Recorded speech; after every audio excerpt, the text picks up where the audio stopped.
मैं सरकार के ऊपर प्रहार करना चाहूँगा। मैं सीधा यस में, और वो हमला नहीं, वो हम विचारों का हमला होगा हमारा। नहीं, हम हिंसा की नहीं कहते, हम गांधीवादी लोग हैं, हम अम्बेडकरवादी लोग हैं। हम क्या कहते हैं, हिंसा को हम बढ़ावा नहीं देंगे। क्या कहते हैं, हम ये कहना चाहते हैं, जन आंदोलन जो हुआ है क्यों उपज हुई है, आज तमाम सैकड़ों बच्चों ने जिन्होंने भी मैं आप सवाल मुझसे पूछिए, तो मैं अपने सवाल पूछे कहने दीजिएगा। आज जो तमाम बच्चों ने सुसाइड किया हुआ है, उसकी व्यक्तिगत जिम्मेवारी किसकी है? सरकार की व्यक्तिगत जिम्मेवारी बनती है कि उस सरकार के जिन्होंने बच्चों ने सुसाइड किया उनके परिवार के ऊपर क्या बीती है। क्या सरकार ने आज तक संज्ञान ली? नहीं ली। सरकार कौन से मुद्दे पे क्या कहता अभी कामयाब रही है? आज देश के अंदर 15-15 हज़ार रुपए में युवा भटक रहे हैं, इतना अनएम्प्लॉयमेंट हो गया देश के अंदर। हमारे देश के जो सुप्रीम कोर्ट के CJI हैं, उन्होंने ये इस पार्टी के डायरेक्टर हैं, उन्होंने पार्टी बनाई है। अगर वो कॉकरोच नहीं बोलते तो ये पार्टी का उदय नहीं होता।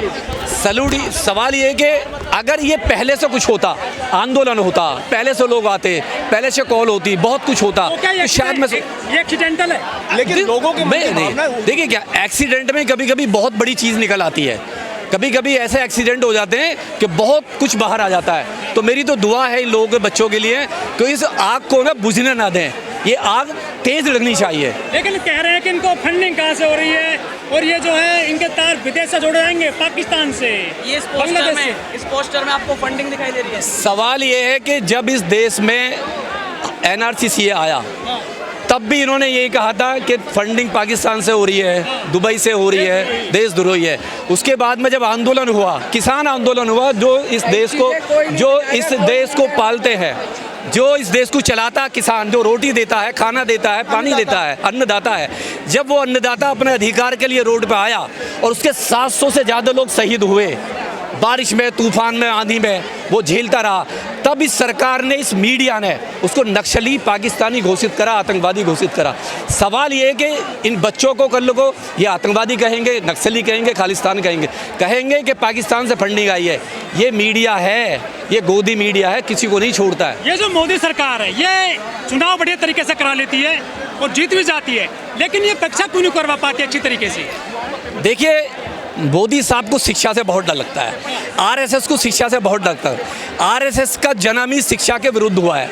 RSS जब बनी तो उसने कहा था कि SC ST माइनॉरिटी को, OBC को अगर हम कभी आए तो हम इसको शिक्षा से दूर रखेंगे, शिक्षा नहीं देंगे।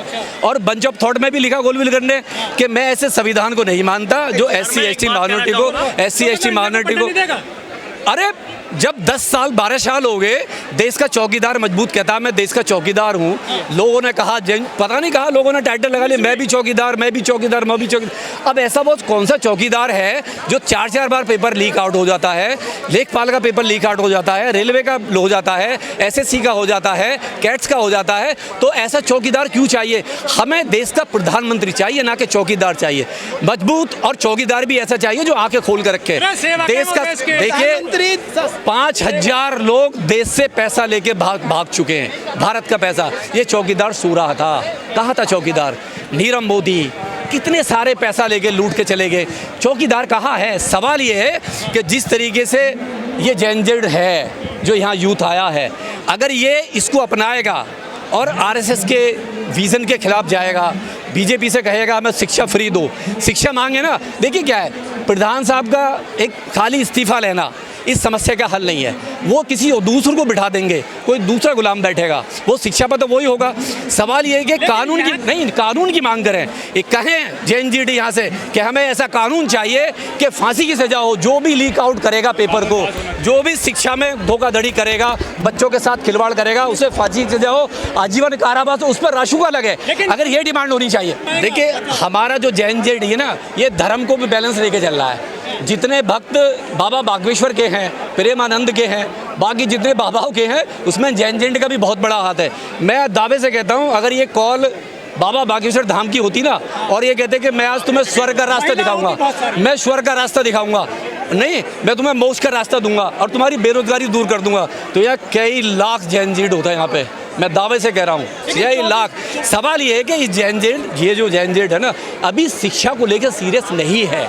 जिस दिन ये शिक्षा को लेकर सीरियस होगा, रोजगार को लेकर सीरियस होगा, तो ये चंद मुट्ठी भर लोग हैं ना जिन्होंने शिक्षा पर कब्जा किया है, चंद मुट्ठी भर लोग हैं जो धर्म बचा रहे हैं, ये भाग जाएंगे यहाँ से। क्योंकि ये जेनजेड है, इसने पूरी दुनिया में क्रांति लाया है। देश में जब पूरी दुनिया में, रूस में क्रांति हुई, ये युवा लेके आया।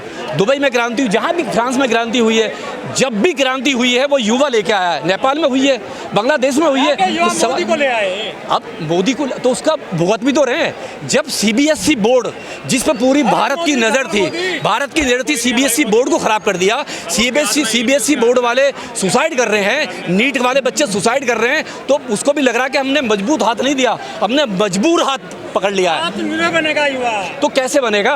बेरोजगार होके बनेगा? बेरोजगार हो, देखिए क्या है कि बेरोजगार, हाँ, सवाल अग्निवीर का। जब सरकार अग्निवीर लेके आई तो ये युवा ही था देश में जिसने बड़ी आसानी से कबूल कर लिया था।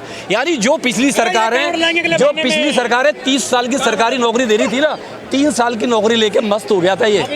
सवाल ये कि आपको हमला इस पे करना पड़ेगा, मजबूती से हमला करना पड़ेगा। अगर जड़ पे हमला करो तो जड़ कहाँ है? जड़ है, हेडक्वार्टर है नागपुर में, आप उस पे हमला करो। नहीं, जहाँ से ये चलता है शिक्षा का भगवाकरण करना, ये हमारे देश की, इसके युवा पीढ़ी के लिए बहुत नाशूर है, बहुत खतरनाक है। कौन सी एजुकेशन पॉलिसी? एनटीए लाके एनटीए को प्राइवेट कर दिया, एनटीए को लाके प्राइवेट, आपने प्राइवेट कर दिया। जब सीबीएसई बोर्ड को अपने एनटीए को दे दिया और एनटीए में प्राइवेट बैठा हुआ है, नहीं, और उसको ये पता नहीं है कि पेपर कब लीक आउट हो जाता है। एक ही परिवार के 4 बच्चे वो बने दरोगा, एक ही परिवार के 5 लाख में खरीदा उसने पेपर, एक ही परिवार के। तो गरीब का बच्चा नहीं बन पाएगा डॉक्टर। अब एक गरीब के बच्चे को रोकने के लिए तो है, शिक्षा जब महंगा हो जाएगा, पेपर आउट हो जाएगा, ठीक है, तो जो उसे खरीदेगा कौन?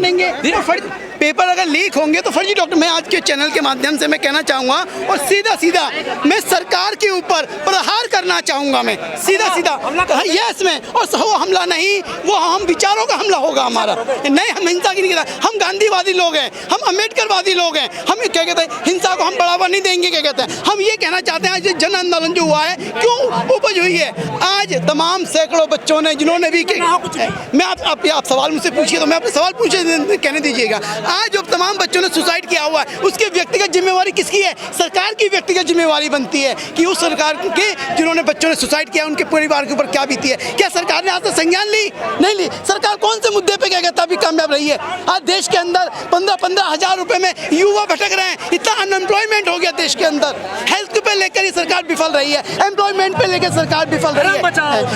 धर्म से क्या होता है? मैं पूछना चाहता हूँ, इनके जो सरकार के नुमाइंदे हैं बड़े-बड़े, इनके बच्चे विदेशों में पढ़ते हैं और गरीबों का बच्चों के लिए शिक्षा भी नहीं है, गरीबों के बच्चों के लिए शिक्षा भी इन्होंने बेच दिया है। तो कहाँ फिर ये? तो आज ये जन आंदोलन बनेगा और सरकार की नींद हराम करेगा और आने वाले टाइम में इस देश की राजनीति बदलेगी।